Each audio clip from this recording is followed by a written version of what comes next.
Muito bom dia a todos os desembargadores que compõem esse egrégio Tribunal de Justiça do Estado do Acre, ao quem os cumprimento e as cumprimento com alegria por esse meio virtual. Cumprimento o senhor Procurador de Justiça, Celso Jerônimo. Cumprimento também os servidores desta casa que nos auxiliam, a senhora diretora, Raquel Cunha. Vejo também aqui presente a doutora Lissa Moreira, para seu trabalho no segundo item. Senhores, se não houver insurgência da Procuradoria de Justiça ou dos desembargadores e desembargadoras, eu darei por aprovada a ata da sessão ordinária ocorrida em 16 de fevereiro deste ano. Não havendo insurgência, eu estou aprovando a ata sem ressalvas. Eu registro a ausência justificada do eminente desembargador Francisco Djalma, em gozo de folgas, e também do eminente desembargador Vitório Camolês, em trabalho junto ao TRE neste momento. Razão disso, senhores, o item 3 da nossa pauta será retirado a ausência do desembargador Camolês, que seria uma continuação de julgamento. O plenário já tinha iniciado a votação, mas era o voto vista de Sua Excelência desembargador Camolês. Existiam dois pedidos de sustentação, item 1 e item 2. Considerando a desistência do item 1, vamos passar, então, desde já, ao item 2, a quem chama, então, para julgamento, a revisão criminal 1.922.88/2021, relatoria do eminente desembargadora Regina Ferrari, com revisão do eminente desembargador Laudivon Nogueira, tendo por partes revisionando o senhor Luiz Lira de Souza, aqui representado pela advogada Alissa Moreira Marques, e revisionando o Ministério Público. No encaminhamento deste feito, eu indago a ilustre advogada se dispensa a leitura de relatório pelo Sua Excelência a relatora. Dispensa, senhora presidente. Desembargadora presidente? Pois não, Excelência. Desembargadora, eu gostaria de te comunicar que eu vou pedir vista desses autos, tendo que não deu tempo para mim ver todas as colocações que eu recebi, os memoriais da doutora Alissa, e eu não consegui realmente ver todo o estudo que ela fez. Então, eu já comunico a Vossa Excelência, aos meus pares, a nobre relatora e a ilustre advogada, que eu pedirei vista desses autos. Muito obrigada. Perfeitamente, desembargadora. Eu indago a senhora relatora se podemos dar início à sessão de julgamento desse feito, né? E aí já registrando o pedido de vista da Sua Excelência desembargadora Denise. Poderíamos? Revisor? Estou vendo que estão anuindo. Então, pelo nosso regimento, fará uso da palavra a parte revisionanda, se estou... É isso mesmo? Pois não? Com a palavra a doutora Alissa Moreira, pelo prazo regimental, que é de 15 minutos. Eminentes desembargadores, a quem saúdo na pessoa da presidente, desembargadora Valdirene, na pessoa da decana, desembargadora Eva, na pessoa da relatora, desembargadora Regina, ilustre membro do Ministério Público, demais presentes. É um prazer falar a Vossas Excelências e ocupar, ainda que virtualmente, essa tribuna e estar sustentando pela primeira vez perante este egrégio Tribunal Acreano. E nessa minha primeira sustentação, Excelências, trago aos senhores o caso mais absurdo no qual já atuei aí em 10 anos da minha carreira como advogada criminalista. Um caso que teve muitas idas e vindas, ainda quando das investigações, e acabou por culminar em uma condenação absolutamente injusta e desvinculada aí dos elementos que constam no processo. Uma revisão criminal, Excelências, que visa desconstituir uma acusação que não encontra respaldo probatório, ainda que mínimo, nos elementos que temos nos autos, e uma que advém de uma investigação manipulada pela polícia. Explico a Vossa Excelência. Em primeiro lugar, apenas como questão processual e a fim de superarmos esse óbice, eu o fundamento da revisão é o artigo 621, inciso 1º do Código de Processo Penal, e gostaria de deixar claro, em primeiro lugar, que, muito embora tenha havido a apresentação de uma revisão por outro causídico, a revisão anterior sequer foi processada por Vossa Excelência, desembargadora Regina, porque se limitou, com devido respeito ao trabalho dos advogados anteriores, se limitou a repisar uma peça defensiva que já estava encartada aos autos, não trouxe novos elementos e, por isso, então, este egrégio Tribunal Pleno sequer deu processamento. Dessa vez, trago elementos ainda não analisados por Vossa Excelência, pelo Tribunal Acreano, e trago também nulidades sequer antes aventadas, sobre as quais o Tribunal, Vossa Excelência, não se debruçaram ainda, razão pela qual se mostra cabível a revisão criminal. Superado o óbice processual e sem mais delongas, Excelências, o fato, meu cliente foi condenado pelo homicídio de um agente penitenciário, aí, acredito que alguns dos senhores se lembrarão do fato, um homicídio que ocorreu aí nos idos de 2010, há quase 12 anos, e após a condenação pelo Tribunal do Júri, a defesa interpôs um recurso de apelação, o recurso de apelação foi julgado improcedente e, à época, foi invocado o teor da súmula 713 do Supremo, que restringe aí o efeito devolutivo da apelação, limitando a análise deste tribunal aos argumentos expostos à época pela defesa, que, mais uma vez, com devido respeito, não trouxe nenhum décimo das questões desse caso complexo. E caso complexo que os convido, então, a adentrar e a mergulhar, e peço, por gentileza, a atenção, pois esse caso tem vários detalhes, e os detalhes conseguem nos mostrar a construção e a manipulação dos elementos que vieram a condenar o meu cliente, os elementos sobre os quais o Conselho de Sentença se apoiou, elementos que nem de longe configuram qualquer tipo de elemento probatório a fundamentar uma decisão, uma condenação dessa gravidade. E, para contextualizar, eu preciso mencionar algumas questões que surgem aí do processo, apenas para que Vossas Excelências, para auxiliar na compreensão, e deixei, além do memorial, um resuminho com alguns pontos nos gabinetes, os quais se mostrarão úteis agora para a exposição. Vamos lá.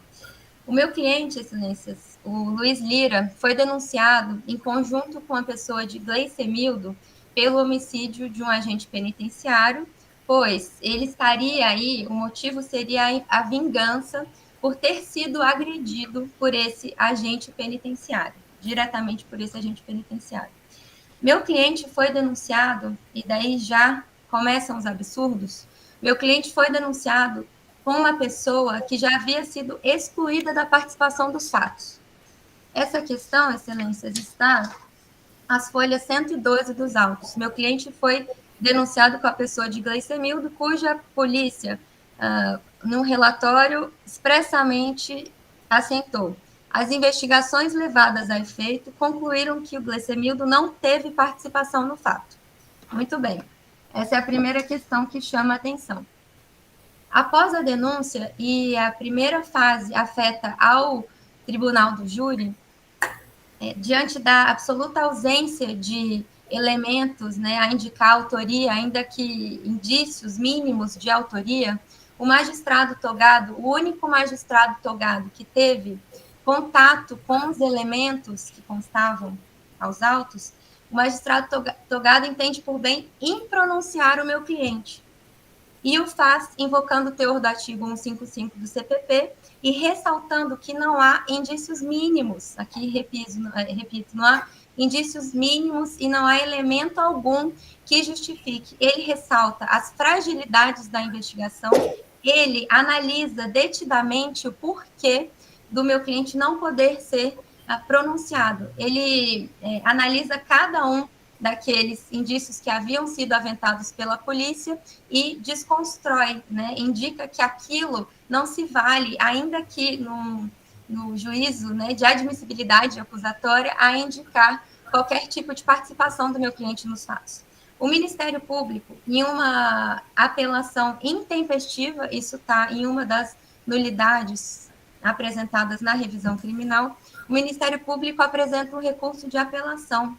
O recurso é distribuído ao desembargador Djalma, que, como relator, mantém a impronúncia, e um voto divergente do desembargador Samuel resolve, acompanhado pelo desembargador Elcio à época, resolve pronunciar o meu cliente. E para a pronúncia, esse egrégio tribunal à época, a Câmara Criminal, se apoiou num depoimento de um delegado de polícia que foi designado para atuar no feito pelo clamor popular. Foram vários delegados que estiveram à frente das investigações. Esse delegado, excelências, menciona o depoimento de um companheiro de cela do meu cliente, um companheiro de cela que teria mencionado que meu cliente teria executado o agente, pois teria se vingado dele, porque o agente teria batido de cacetete nele, enfim, teria o agredido fortemente. E sobre esse depoimento, é um depoimento prestado perante a vara de execuções penais. A pessoa de nome Júlio Ferreira Alcunha Zulu diz o seguinte: agentes penitenciários agrediram Luiz, sendo um deles a vítima, que inclusive desferiu golpes de cacetete na cabeça de Luiz, ferindo de forma grave. E logo em seguida, o relatório policial aponta expressamente: a motivação do crime teria sido devido à vítima ter espancado o representado Luiz Lira. Então, muito bem, temos aqui a informação prestada pelo Zulu, pela pessoa que estava era companheiro de cela e teria participado de um motim ocorrido no presídio Francisco de Oliveira Conde. Temos um depoimento no sentido de que Ronei, a vítima desse caso, foi responsável por agredir diretamente meu cliente. Muito bem. Então, o tribunal acreano, voltando, se baseia no depoimento de um delegado, que se baseia, por sua vez, no depoimento deste companheiro de cela. Além disso, excelências, há uma ligação nos autos. Esse companheiro de cela diz que teria, ainda em fase inquisitorial, diz que teria recebido uma ligação do meu cliente comunicando o homicídio, né? Então, a polícia vai atrás dessa ligação e correlaciona um telefone que teria sido registrado pelo meu cliente perante o Detran, diz que esse telefone, diz que pinça esse telefone, diz que meu cliente faria uso desse telefone e encontra um outro telefone que, pela quebra das herbes, teria recebido uma ligação. E eles dizem, então, mesmo sem identificar interlocutor, identificar o telefone que recebeu, a bem da verdade, excelências, eles identificaram o proprietário dessa linha telefônica, chamaram o proprietário ao inquérito para prestar declarações. Era uma mulher, uma proprietária, que disse não desconhecer absolutamente os fatos. Então, apesar de deterem essa informação, eles continuaram as investigações. E sobre essa ligação, excelências, eu chamo a atenção aqui, é um detalhe muito importante, essa principal testemunha que, de alguma forma, fundamentou à época a pronúncia do meu cliente e que vai fundamentar, que é o único elemento que, de alguma forma, fundamenta a decisão dos jurados por uma condenação dessa gravidade, a testemunha diz o seguinte: a quebra de dados da torre não é precisa. Não sabemos o telefone que recebeu a ligação, não tenho como comprovar que Zulu tenha recebido a ligação.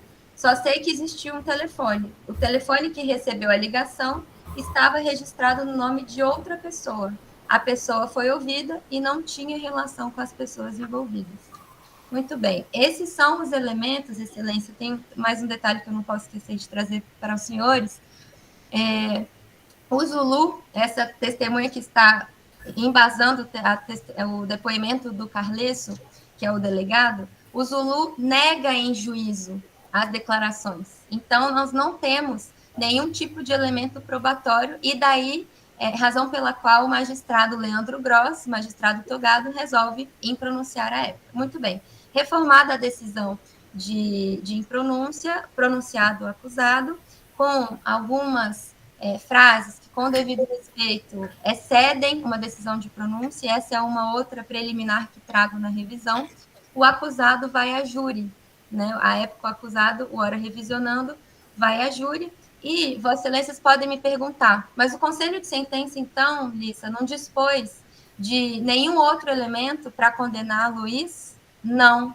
Ao contrário, o Ministério Público, que detinha, né, que a principal tese acusatória era de que meu cliente teria se vingado do agente penitenciário, ele sequer trouxe, arrolou como testemunha ao plenário, sequer arrolou esse companheiro de cela. O Ministério Público arrola unicamente testemunhas que depõem a favor do meu cliente, à exceção do delegado Carlesso, que já mencionei para Vossas Excelências. O delegado vem perante o Conselho de Sentença e repisa tudo que já havia sido dito, tudo que já havia sido afastado, repisa uma ligação que, com devido respeito, é um nada jurídico, que ele próprio disse que não é precisa, ou seja, ele não traz aos jurados nenhum tipo de elemento probatório. Mesmo assim, Excelências, os jurados entendem por bem, estamos perante um conselho, magistrados leigos, entendem por bem condenar meu cliente. Detalhe importante, que meu cliente foi denunciado com uma pessoa que já havia sido excluída das investigações. O quesito de autoria submetido aos jurados foi o seguinte: o acusado Luiz, no dia tal, no local tal, no horário tal, em comunhão de esforços e conjunção com o terceiro, concorreu para o crime, efetuando disparos de arma de fogo contra a vítima, causando-lhes ferimentos, e os jurados que não detinham essa informação que estava no processo, tinha sido há muito excluído. Doutora, para lhe informar, a senhora tem 2 minutos. Obrigada, Excelência. Respondem afirmativamente ao quesito. Com devido respeito, Excelências, não há no processo, além do que coloquei aos senhores, absolutamente nenhum elemento que justifique, ao contrário, os elementos comprovam que meu cliente não foi agredido no presídio no qual a vítima estava lotada, no presídio Francisco de Oliveira Conde. E há um laudo de exame de corpo de delito que atesta que meu cliente não tinha nenhuma lesão quando deixou o presídio no qual o Ronei, a vítima, estava lotado, colocando pá de cal nessa tese acusatória, na tese que fundamentou a decisão dos jurados. E não posso deixar de mencionar, e já caminhando para o final, Excelências, a principal nulidade que trago aos senhores para apreciação nesse caso é a nulidade do reconhecimento. Esse caso teve 4 testemunhas oculares, uma estava tão próxima que diz ter sido quase alvejada por um disparo. As testemunhas presenciais oculares foram desprezadas. O Ministério Público, doutor Celso, à época, pede que seja feita uma reprodução simulada dos fatos com as testemunhas presenciais, e a polícia não faz isso. A polícia elege uma testemunha que foi plantada no caso, e a bel prazer da autoridade policial reconhece 4 pessoas como ocupantes de uma única moto. Ela reconhece ora um, ora outro, e acaba reconhecendo o meu cliente. Um reconhecimento nulo, apontado pelo próprio magistrado togado, doutor Leandro, um reconhecimento nulo, que não encontra respaldo nos requisitos do artigo 226 do CPP, e um reconhecimento, Excelências, que o delegado Carlesso diz aos jurados expressamente que o reconhecimento corroborou com a suspeita que eles tinham. Ou seja, é um reconhecimento, é uma nulidade que merece toda a atenção do tribunal. O STJ, no leading case de relatoria do ministro Rogério Schietti, Vossas Excelências devem se recordar, já anulou condenações advindas de reconhecimentos ilegais. E enfim, temos, já caminhando para o senhor, desembargadora Valdirene, sei que já estou aqui quase extrapolando o meu tempo, mas ante o exposto, ante todas essas razões, devido às fragilidades de uma investigação, né, aí totalmente manipulada, e devido a não só a inexistência de elementos no sentido... Doutora, conclua que a senhora já terminou o seu tempo. Sim, concluindo, desembargadora, obrigada. a inexistência de elementos no sentido de que meu cliente não concorreu para a prática delitiva, mas, ao contrário, a evidência de que existem elementos no sentido de que ele não foi responsável pelo homicídio, eu peço, então, que este tribunal, em juízo de rescisório, absolva o meu cliente e tem pedido de fixação de indenização mínima. E, de qualquer forma, agradeço a atenção e coloco à disposição para esclarecimento. Obrigada, doutora. Agradeço, excelência. Obrigada, um bom dia para a senhora. Considerando a senhora informar que foi a primeira, eu a cumprimento por isso, a primeira sustentação. A Procuradoria de Justiça já se posicionou nos autos, todavia eu ouço o eminente Procurador de Justiça, Celso Jerônimo, se fará algum destaque, se fará uso da palavra. Senhora presidente, quero cumprimentar Vossa Excelência e pedir licença para, em seu nome, cumprimentar todos os demais integrantes desta corte. Quero também cumprimentar a doutora Alissa Moreira pela brilhante exposição nessa sessão. Cumprimentar também todos aqueles que nos acompanham pela Rede Mundial de Computadores. Em verdade, senhora presidente, eu gostaria, sim, de fazer alguns contrapontos, mas muito rápido, com certeza não farei uso dos 15 minutos, não. Dá para terminar antes disso.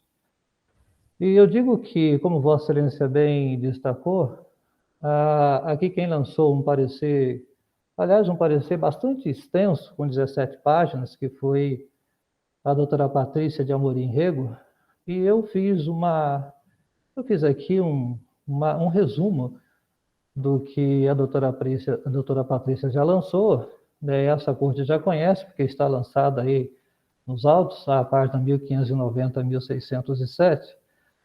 E digo daqui, senhora presidente, que se trata, como de fato estamos a tratar aqui, da revisão criminal ajuizada por Luiz Lira de Souza, com fundamento no artigo 621, inciso 1º.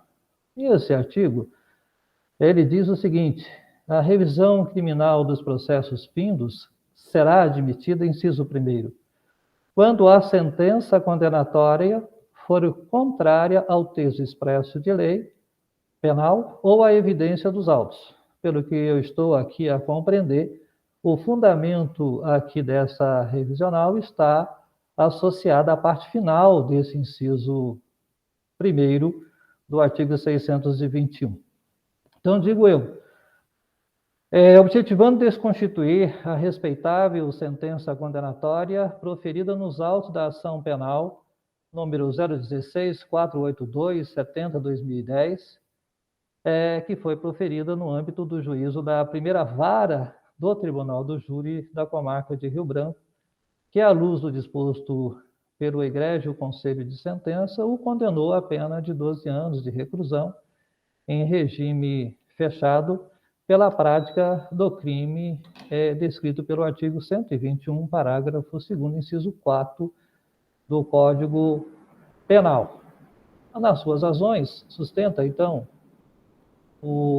que diversas nulidades, pugnando preliminarmente, primeiro, pelo reconhecimento da intempestividade do recurso ministerial interposto contra a decisão de impronúncia, b, pela ilegalidade do procedimento de reconhecimento fotográfico, e c, pelo excesso na pronúncia por ausência de indícios de autoria.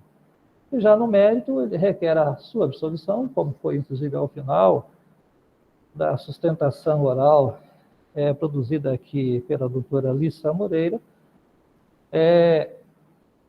requer a sua absolvição sob o argumento de que a sua condenação deu-se em contrariedade à prova dos autos, notadamente porque lastreada no depoimento de apenas uma testemunha, ratificada aqui da tribuna, e para tal suscita os princípios da dignidade da pessoa humana na presunção da inocência e do indúbio pro réu.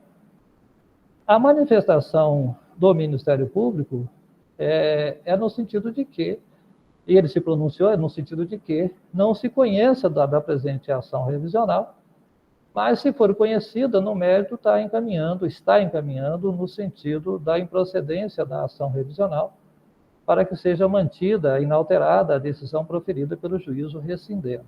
Então, sobre o não conhecimento, sustenta que o revisionando, é aqui quem está a sustentar o Ministério Público na pessoa da doutora Patrícia, não trouxe aos autos qualquer prova nova, né, apta a ensejar a propositura da revisão criminal. Em verdade, o que se demonstra é apenas um mero inconformismo com a decisão de mérito. E fica nítida a utilização da ação revisional como sucedâneo de recurso, né, no qual, no caso de uma nova apelação, segundo afirma o Ministério Público, eu estou a aderir completamente à tese ministerial defendida pela doutora Patrícia, com o fito de reexame da ação penal, o que é inadmissível pela via processual eleita. Já sobre as alegações de nulidade, declara que o recurso ministerial apresentado contra a sentença de impronúncia foi juntado tempestivamente e que o reconhecimento fotográfico não foi utilizado como subsídio para a formação do convencimento do juiz a respeito da autoria do delito pelo revisionando, que os indícios da autoria delitiva ficaram suficientemente demonstrados pelo juízo, não havendo que se falar em excesso de pronúncia. Então, essa é a tese ministerial, que entende que e defende que a sentença de pronúncia ela foi juntada tempestivamente, e no quanto, por exemplo, ao pleito absolutório, o Ministério Público deixa claro que não prospera, vez que o conjunto probatório contido nos autos, que servia de base à decisão proferida no âmbito do Tribunal do Júri, restou confirmada em sede recursal para essa Corte de Justiça. Então, eu ratifico aqui, senhora presidente e demais integrantes desse egrégio Tribunal de Justiça, a manifestação ministerial lançada às folhas 1590/1607, no sentido do não conhecimento da presente ação revisional, mas, se for conhecida, no mérito, encaminha no sentido da improcedência da ação revisional. É assim que posiciona o Ministério Público, senhora presidente e demais integrantes desse órgão colegiado, agradecendo a oportunidade. Obrigado, senhor Procurador de Justiça. Passo a palavra, então, Sua Excelência, à relatora desembargadora Regina Ferrari. Cumprimento a nobre presidente, desembargadora Valdirine, e em seu nome peço permissão para cumprimentar todos os nobres colegas, desembargadores e julgadores.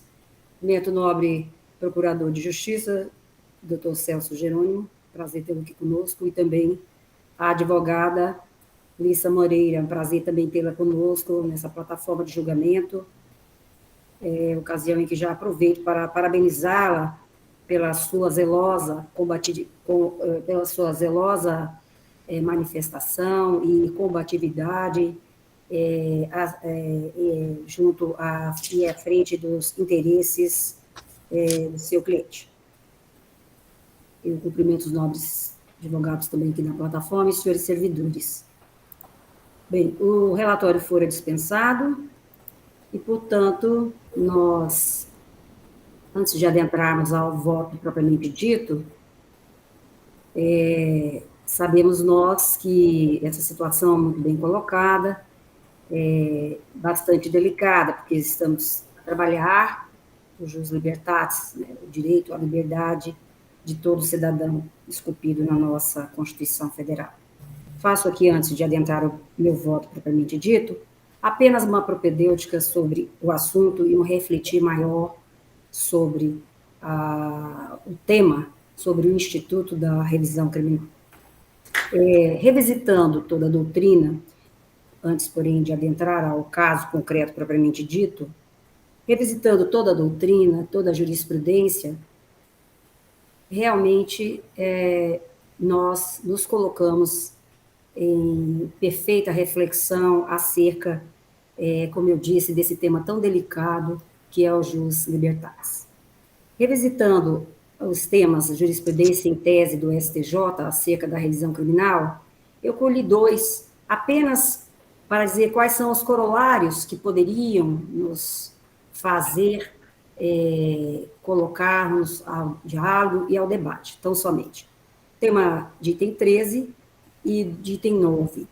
O acolhimento da pretensão revisional nos modos do artigo 621 do CPP é excepcional e limita-se às hipóteses em que a contradição, a evidência dos autos seja manifesta dispensando a interpretação ou análise subjetiva das provas produzidas.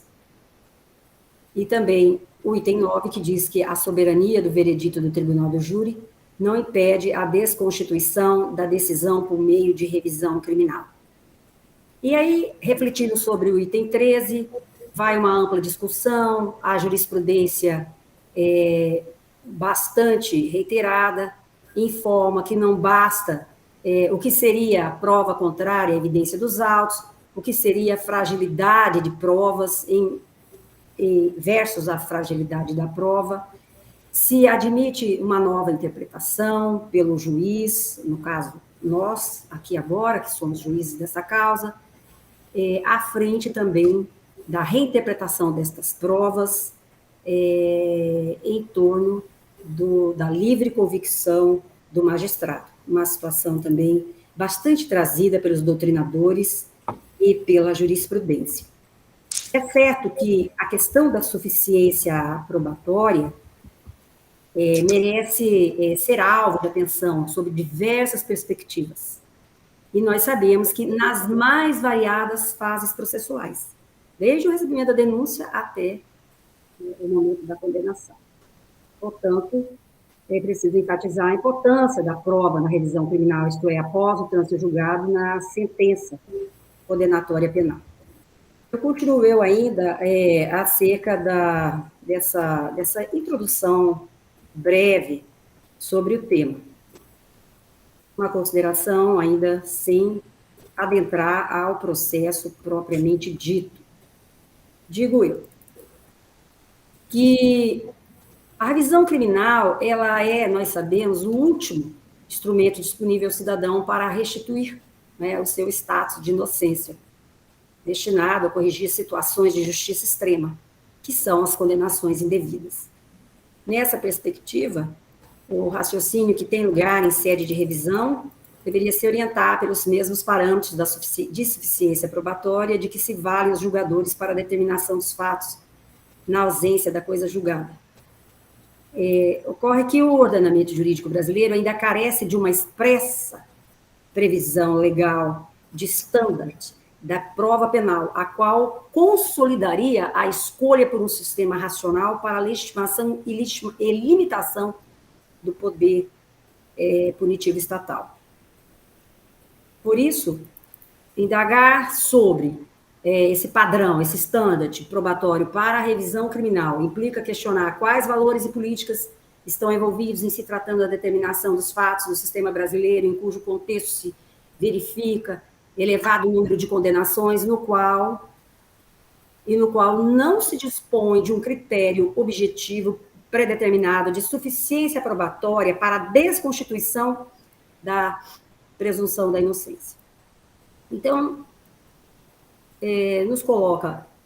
cada revisão criminal sempre nos coloca em xeque.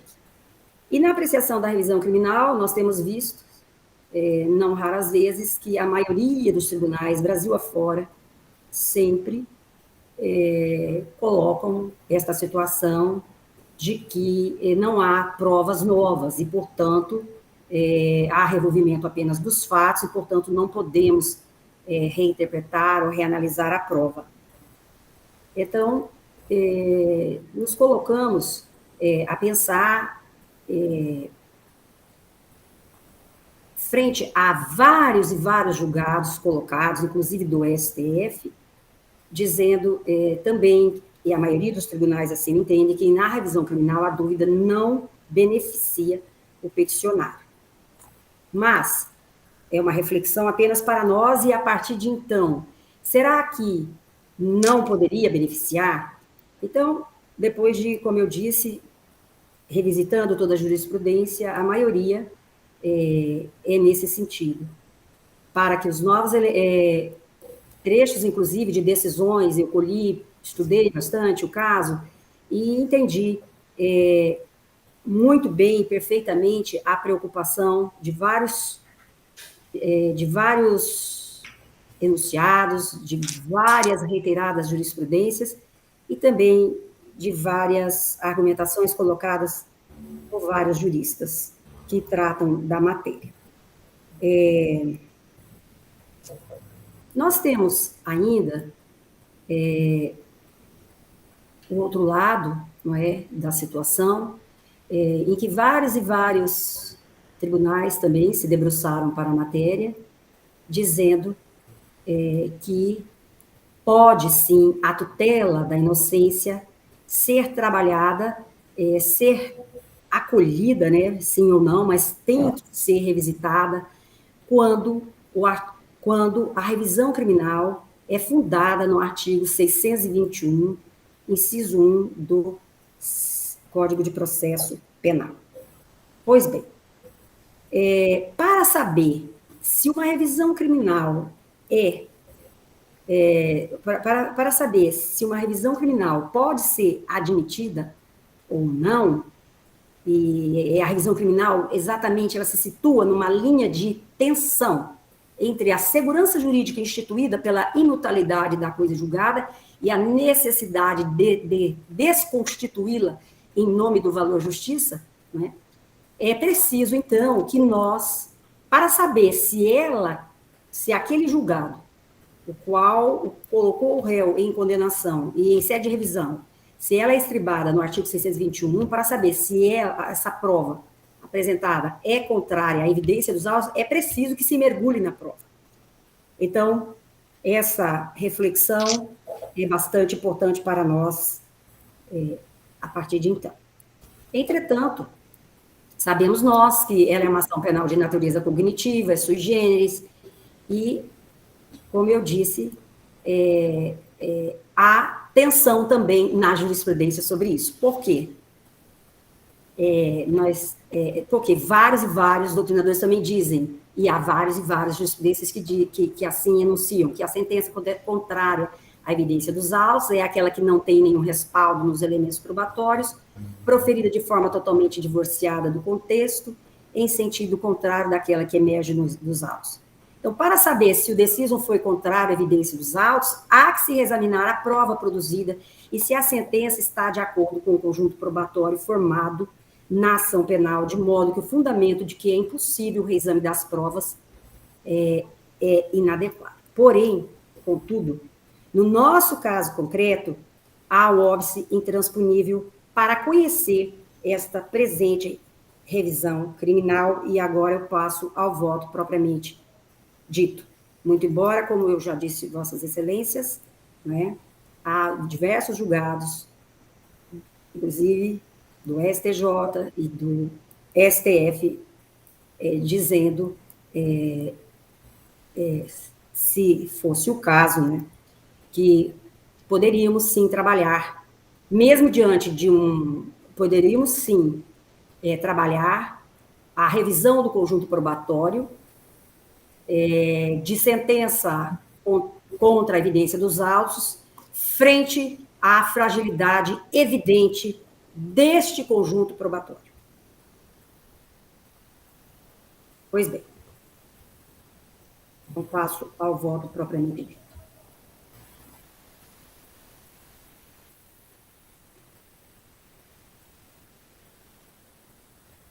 Passo, então, a preliminar de conhecimento da presente revisão criminal, que foi trazida pelo Ministério Público, e explico. Anota-se, inicialmente, que o revisionando foi condenado pelo juízo da primeira vara do Tribunal do Júri, da comarca de Rio Branco, por infração ao artigo 121, parágrafo 1º, inciso 4º, do Código Penal, a pena de 12 anos de reclusão, em regime inicialmente fechado. A sentença condenatória foi confirmada à unanimidade por esta Corte no acordo número 29.315, páginas 1113 dos autos originários, tendo o trânsito em julgado da decisão condenatória ocorrido em 7 de outubro de 2019. Na hipótese dos autos, a ação revisional visa absolver o revisionando da prática do homicídio qualificado que lhe foi imputado ao argumento de decisão contrária à evidência dos autos. Trata-se, na verdade, de reiteração de pedido revisional, tendo em vista que a decisão atacada já foi objeto, e aqui que está a questão.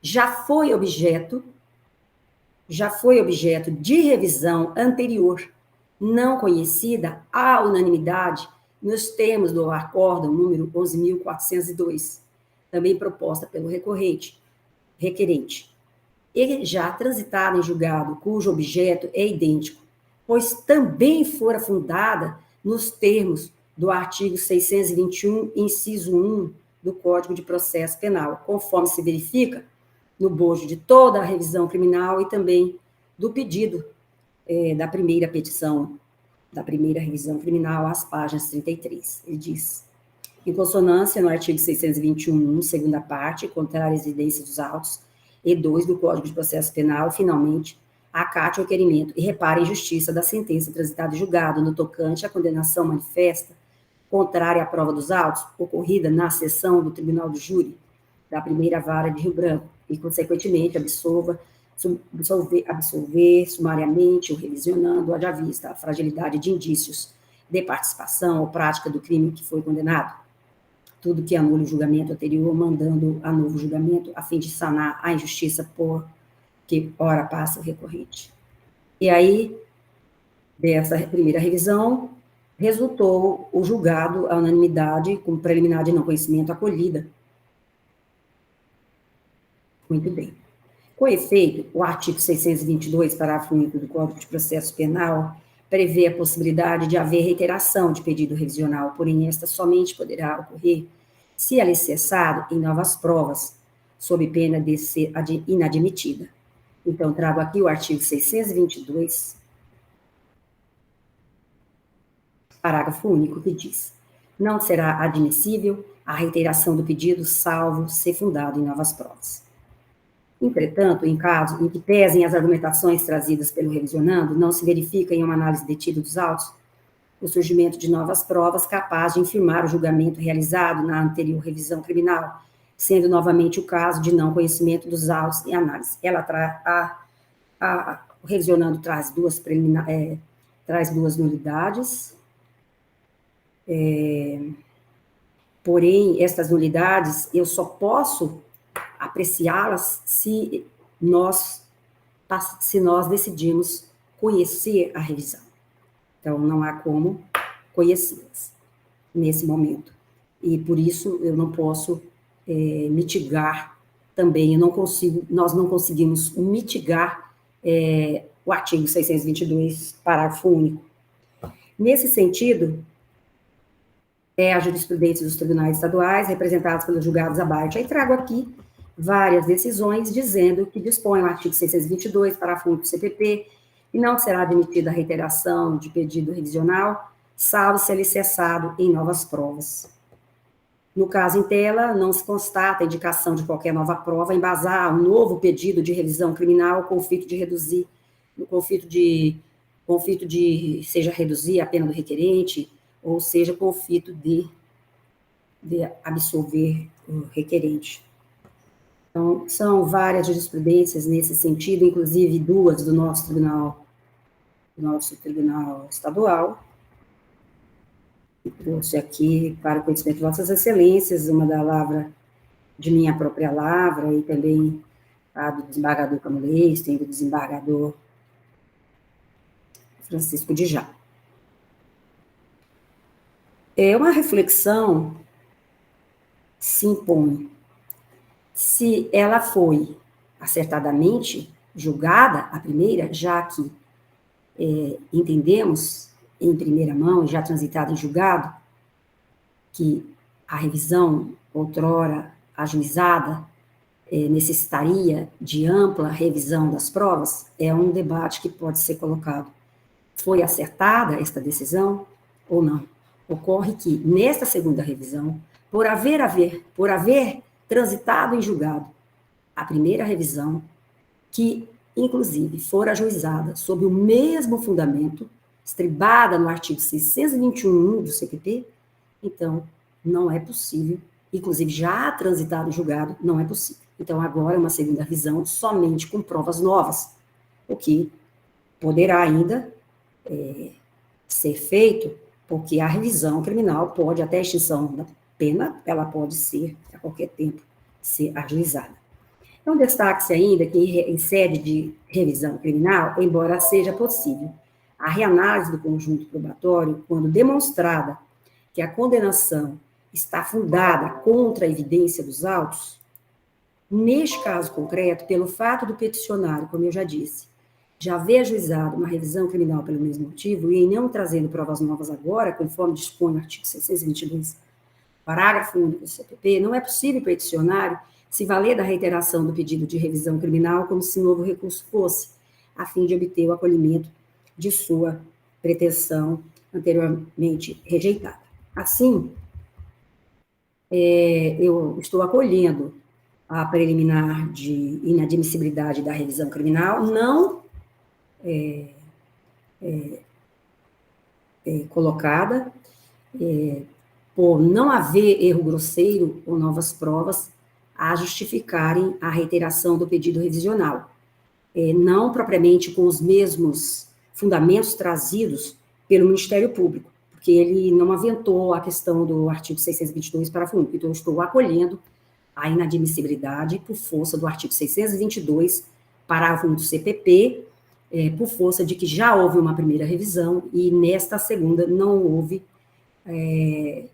a colheita de novas provas novas para que pudéssemos analisar. Então, assim, nos termos do artigo 621 e 622, parágrafo único do CPP, de rigor, o não conhecimento da revisão criminal. Eu coloco ao debate, coloco a revisão ao debate, a reflexão dos nobres colegas, que caso os eminentes colegas entendam que a referida preliminar deva ser rejeitada, e entendendo-se que seja possível entrar no mérito, conforme dispõe o Estado Democrático de Direito, né, porque ele não causa óbice, a tutela de inocência, nós estaremos aqui para analisar. Como votos? Como voto em sede de preliminar, inicialmente, excelência, senhora presidente, e submeto ao debate e à reflexão dos colegas. Agradeço, senhora relatora.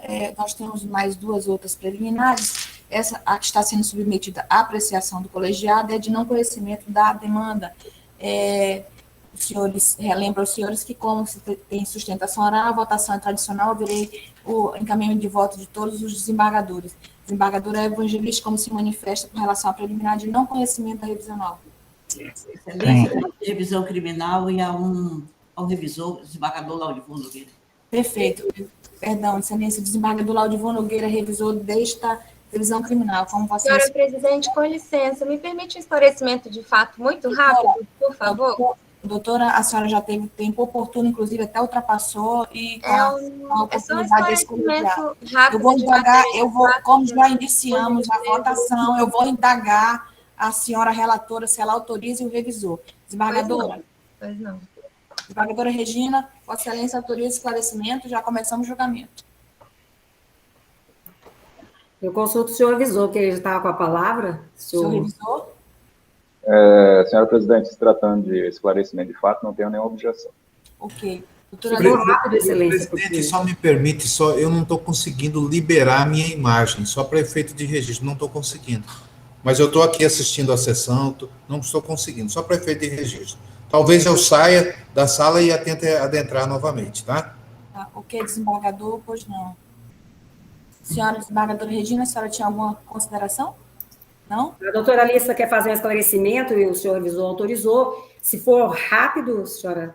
Pois não. Sim, com certeza, excelência. Não, doutora Alissa. Muito obrigada.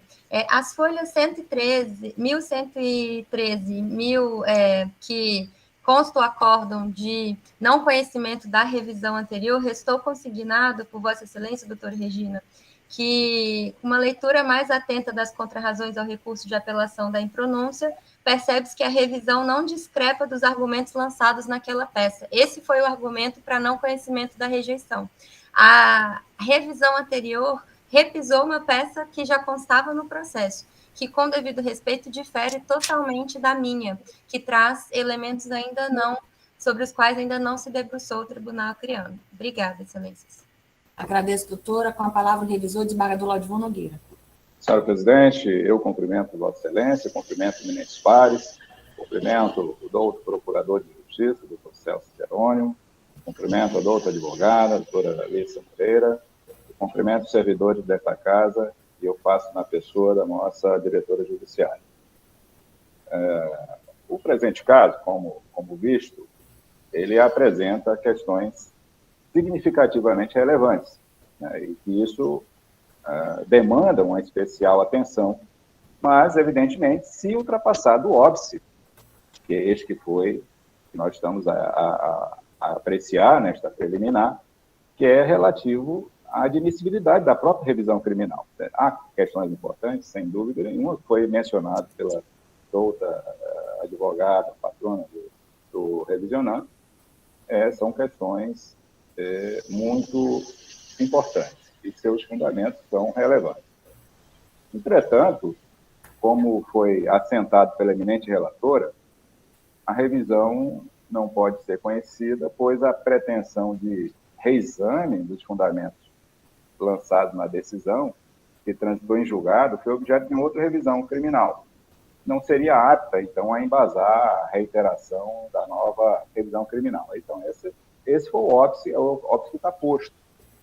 Como sabemos, o artigo 622 e seu parágrafo único, ambos lá do Código de Processo Penal, eles estatuem que a revisão poderá ser requerida a qualquer tempo, antes da extinção da pena ou após, mas não será admissível a reiteração do pedido, salvo se fundado em novas provas.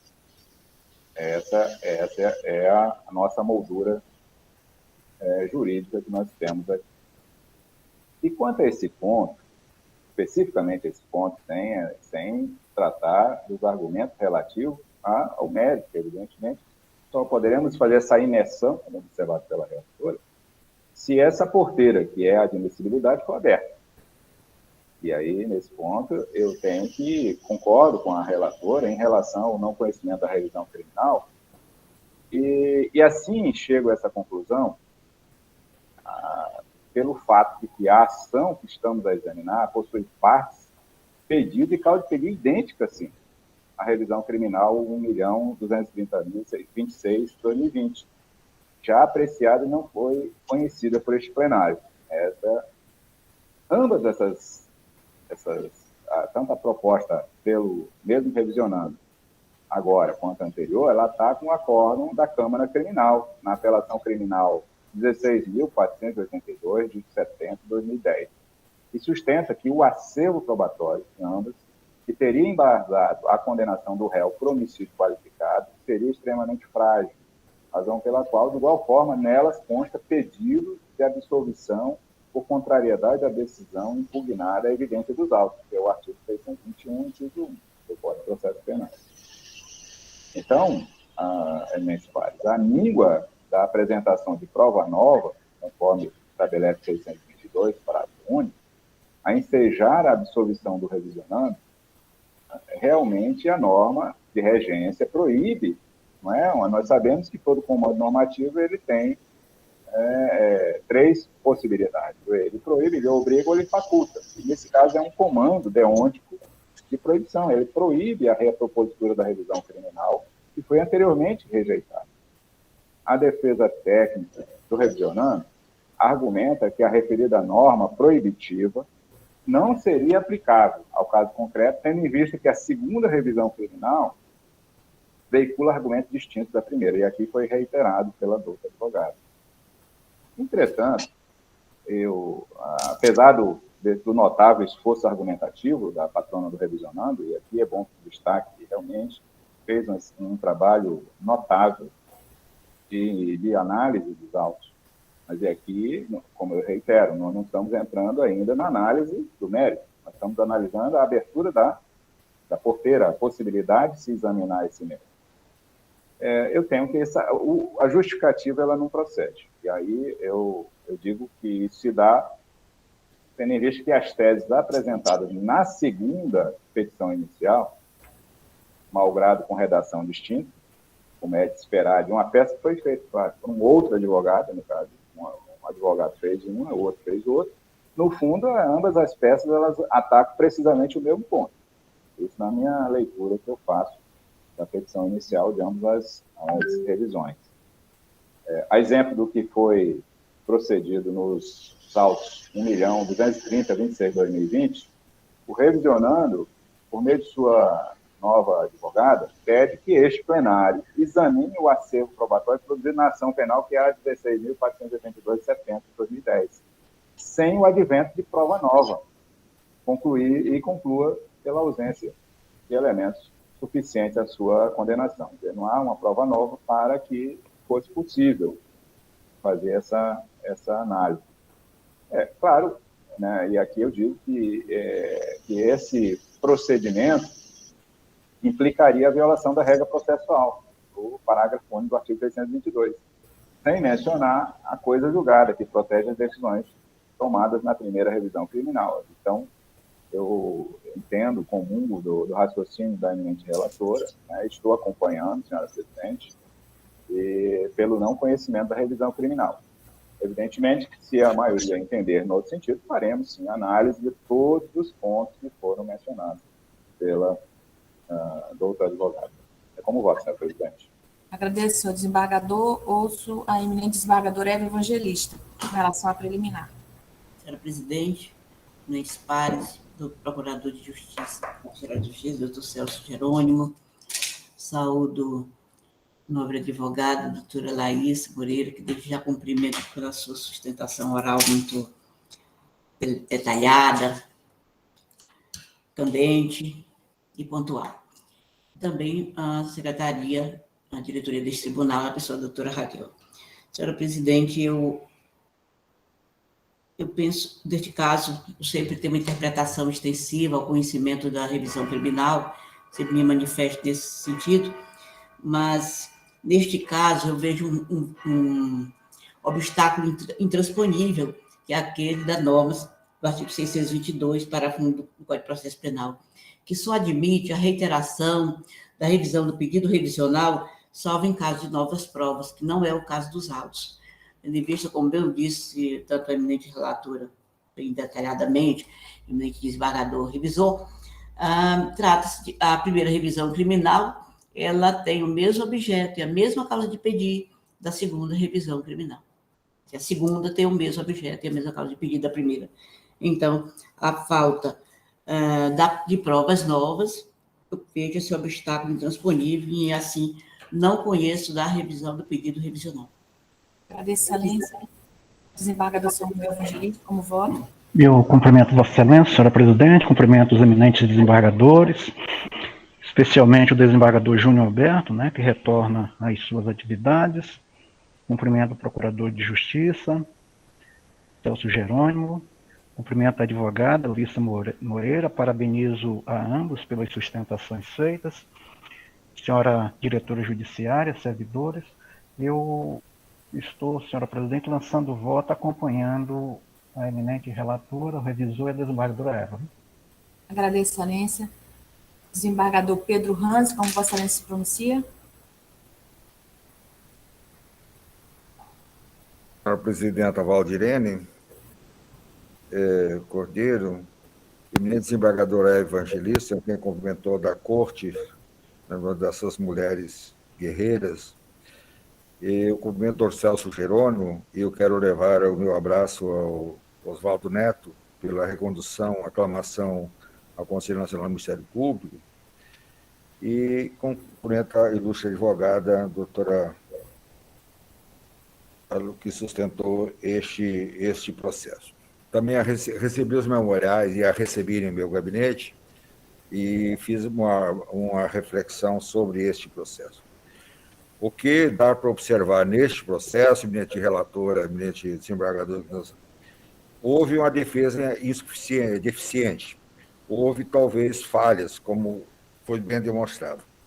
Mas nós não podemos aqui, nesse patamar do julgamento, é uma nova apelação, nós temos muito julgado nesse sentido, que é uma nova apelação, um novo pedido. Então, eu vejo que não podemos repetir, né, esse inconformismo, essa deficiência instrutória, ou algo que foi esmiuçado no processo com muita dedicação, a banca, que ora da doutora Liz Moreira, e a banca, também recebi em meu gabinete o doutor Matheus, sobre esse mesmo tema, Se a prova foi deficiente, a defesa foi deficiente, se a instrução foi deficiente, esse tribunal tem confirmado nas suas instâncias, desde o primeiro grau e também em revisão, e a Câmara, a manutenção da condenação do hora revisionado. Assim, sem mais delongas, senhora presidenta, e a questão processual exposta pelo eminente relator dos que me antecederam, eu também, na mesma linha da eminente relatora, eu não conheço da revisão, pedindo vênia aos que entendem o contrário, apesar dos argumentos trazidos com muita dedicação e competência e estudo, mas incabível, né? Então, eu acolho essa preliminar. É assim que voto, senhor presidente. Agradeço, excelência. Desembargador Roberto Barros, como vota? Presidente, eu a cumprimento em seu nome, eu cumprimento os eminentes pares, doutor Procurador de Justiça, doutor Celso Jerônimo, a ilustre advogada, doutora Liz Moreira, parabéns pela belíssima sustentação oral e pela defesa do seu cliente. Presidente, eu acompanho o voto da eminente relatora, do revisor e dos que já manifestaram votos, no sentido da impossibilidade de conhecimento da revisão criminal pelos argumentos já expostos. É como voto. Agradeço. Desembargadora Denise, Vossa Excelência vai fazer pedir vista. Vou pedir vista, isso. Perfeito. Desembargador Júnior Alberto, como vota?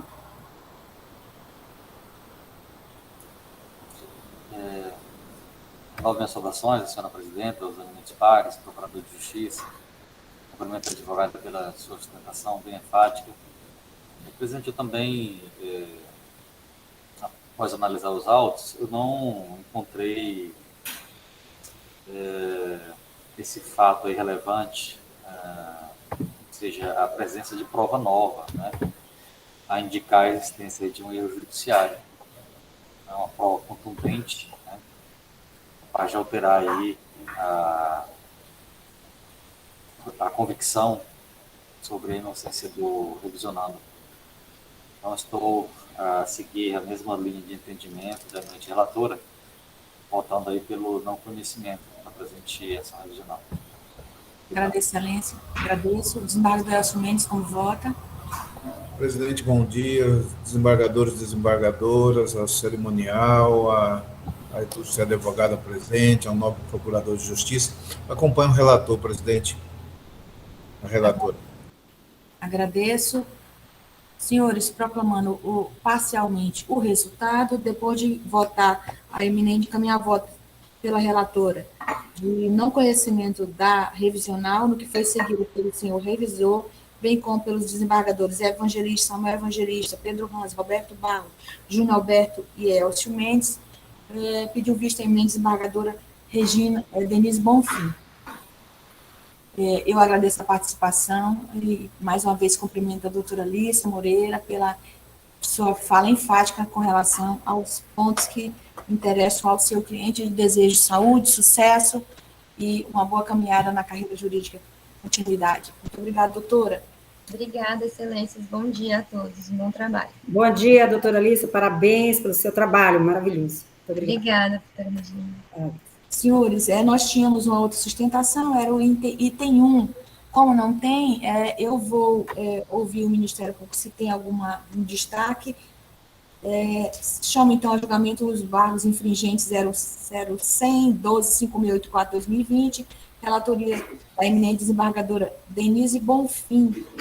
Já consta, senhor procurador de justiça, manifestação nos autos, as páginas 54, 56, em continuidade, Sua Excelência relatora encaminha voto pela improcedência, como é o costume desse colegiado, para otimizar o tempo de todos.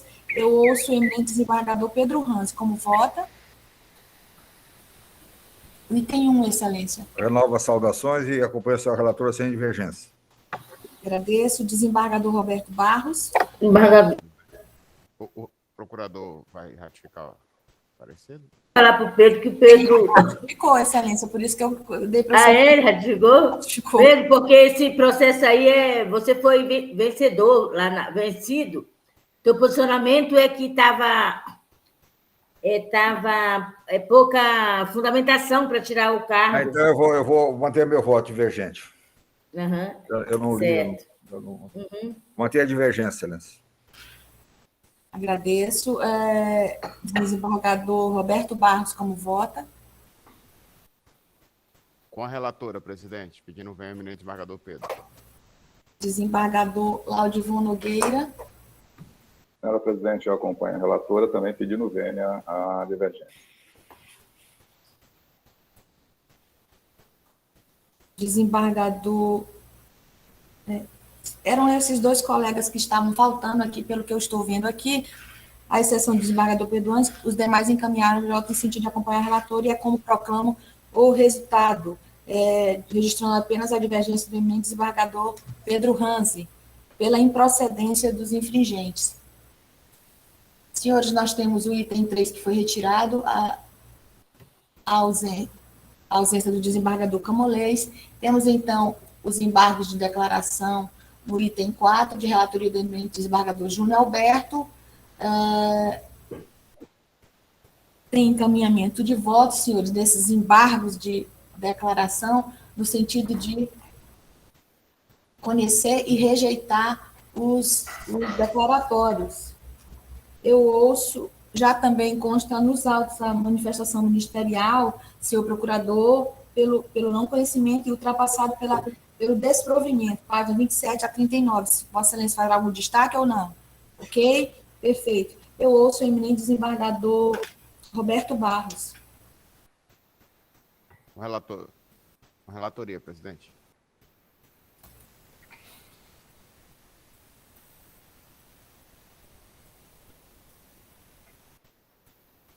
Senhores, decide, então, esse colegiado à unanimidade rejeitar os declaratórios nos termos do voto do relator. Esses eram os 4 processos que estavam pautados para o nosso pleno jurisdicional.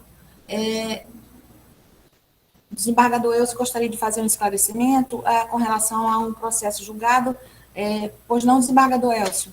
Na verdade, como eu conversei até com o desembargador Roberto, ele pediu vista desse processo, foi até para agregar valores à decisão com relação à fundamentação. Eu fiz, a essência dela continua a mesma com relação à concessão da cautelar, com relação a DIN 1001-923-11-2021. Eu só fiz uma agregação de alguns fundamentos, até antes de abrir vista ao desembargador Roberto, com a anuência dele, né? Nós conversamos antes. Então, fiz essa agregação de fundamentos. A ementa, até de forma bem sintética, presidente, ficará da seguinte forma com relação à liminar propriamente dita: ficará constitucional, ação direta de inconstitucionalidade, lei estadual número 3.779 de 2021, decreto número 10.238 de 2021, medida cautelar, prévia audiência dos órgãos e autoridades, excepcional urgência, dispensa autorizada, sobrestamento do feito até julgamento da DIN 2135, indeferimento, ausência de prejudicialidade, cláusula de reserva de plenário, lei 9.868/1999, vício material, extinção do Instituto de Gestão de Saúde do Acre, IGESAC, criação do quadro de pessoal em extinção no âmbito da Secretaria Estadual de Saúde, SESAC, afronta a Constituição Estadual, concessão da cautelar. Faço de forma bem sintética um breve resumo que, havendo excepcional urgência para apreciação da liminar, resta autorizada a dispensa de manifestação prévia das autoridades, eis que o ato impugnado poderá incorporar empregados de uma pessoa jurídica de direito privado no quadro pessoal em extinção da administração pública direta, SESAC, podendo gerar efeitos financeiros ao Estado a qualquer momento. Parágrafo 3º do artigo 10 da Lei 9.868 de 99. Não há uma relação de prejudicialidade entre a presente ação e a matéria abordada na ação direta de inconstitucionalidade 2135, que possa ensejar o sobrestamento do feito. Para julgamento da medida cautelar, aplicar-se-á, por analogia, o rito da Lei 9.868 de 1999, diante da falta de previsão legal sobre a cláusula de reserva de plenário no regimento interno deste tribunal. Concedida a medida cautelar diante da presença da fumaça do bom direito e do perigo imora. De forma bem sintética, presidente, aqui naquele dia eu fiz de forma bem resumida, né? E nessa vez eu estou agregando esses valores só para efeito, como o desembargador Roberto ainda fará o exame do voto visto, eu disponibilizarei esse com a agregação de alguns fundamentos que não que não desvirtuam a decisão, a parte com relação à concessão da cautelar. Continua com a concessão da cautelar nos termos já elencados na sessão anterior. Só para efeito de agregação de valores. Tá, presidente? Eu agradeço, desembargador. Desembargador, o que é? Eu não entendi. Vossa Excelência, na sessão anterior, tinha uma ADI, o desembargador Roberto pediu vista. Ainda vai ser julgado concretamente o feito ainda, desembargadora. E eu fiz só a abordagem de alguns outros temas. Só agregou mais em relação à agregação de valores, só do desembargador Roberto também apreciar alguns outros itens já de antemão com relação à DIN que existe no Supremo, algumas outras situações pontuais. Então, eu já fiz isso no meu voto, e é permitido eu fazer isso até no dia do julgamento, eu faço o momento que entender oportuno. Então, não, agora eu entendi, que a gente vai poder ver isso, né, desembargador, no seu voto. Não, continua o mesmo fundamento com relação à concessão da cautelar, eu só fiz essa agregação de alguns temas no voto em si. É porque eu fiquei de votar após o voto vista, e por isso que eu estava querendo explicar. Não, mas aí você já receberá o material já completo. Tá? Ok, valeu, obrigado. Gostaria, então, que fosse encaminhada essa nova posição, a gente examinar também, porque são novos fatos, não sei se vai mudar, mas eu gostaria de ter conhecimento desses fatos novos, relativamente relator, com muita... Na verdade, desembargador Pedro, aquele momento, eu não apreciei aquele momento. E existia esse contexto com relação a indeferimento, algumas situações pontuais, que vai ser objeto também de debate no julgamento do voto visto. Mas a concessão da cautelar, ela é do mesmo parâmetro da anterior, o mesmo desenho com relação a esse contexto. Eu só adentrei mais em algumas outras situações, com relação à legitimidade ativa do Ministério Público, essas pormenores só. Muito obrigado. Obrigada, excelências. Então, tendo concretizado os julgamentos pautados para essa data, eu dou por encerrada esta sessão ordinária do Tribunal Pleno Jurisdicional do Tribunal de Justiça do Estado do Acre. Agradeço a presença de todos e desejo de todos saúde, sucesso e boa semana, continuidade de semana.